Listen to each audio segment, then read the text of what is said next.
அனைவருக்கும் வணக்கம். ருசியான மீன் குழம்பு செய்வது எப்படி பார்க்கலாம் வாங்க. ஒரே ஒரு முறை மீன் குழம்பை இப்படி சமைச்சு சாப்பிட்டு பாருங்கள், ரொம்ப ருசியாக இருக்கும். இப்போ எப்படி செய்கிறதுன்னு பார்க்கலாம். தேவையான அளவுக்கு நான் எண்ணெய் ஊற்றிக்கிட்டேன். எண்ணெய் சூடான பிறகு கொஞ்சமாக கடுகு சேர்த்துக்கிட்டேன். அரை ஸ்பூன் அளவுக்கு வெந்தயம், சீரகம், சோம்பு சேர்த்துக்கிட்டேன். நான் தேவையான அளவுக்கு வெங்காயம் எடுத்துக்கிட்டேங்க. 2 பச்சை மிளகாய், இடித்து வச்ச பூண்டு, தேவையான அளவுக்கு கருவேப்பிலை சேர்த்துட்டு நல்லா வதக்கி விட்டுடணும். நல்லா வதங்கி வந்த பிறகு மிக்சியில் அரைச்சி எடுத்து வச்ச தக்காளி விழுதை சேர்த்துக்கிட்டேன். தக்காளியும் நான் தேவையான அளவுக்கு எடுத்துக்கிட்டேன்.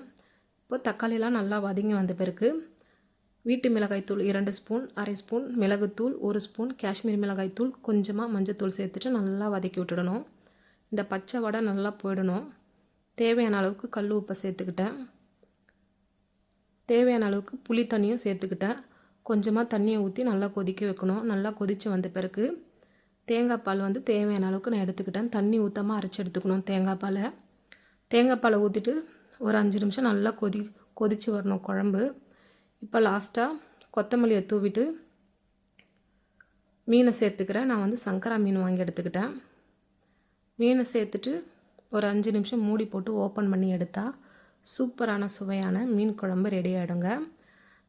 இந்த மீன் குழம்பு சாதம், இட்லி, தோசைக்கு ஊற்றி சாப்பிட்டா ரொம்ப ரொம்ப சுவையாக இருக்கும். இதை செய்கிறதுக்கும் ரொம்ப ஈஸி தான். நீங்களும் ட்ரை பண்ணி பாருங்கள். பிடிச்சிருந்தால் லைக் பண்ணுங்கள், ஷேர் பண்ணுங்கள். தேங்க்யூ. Follow me.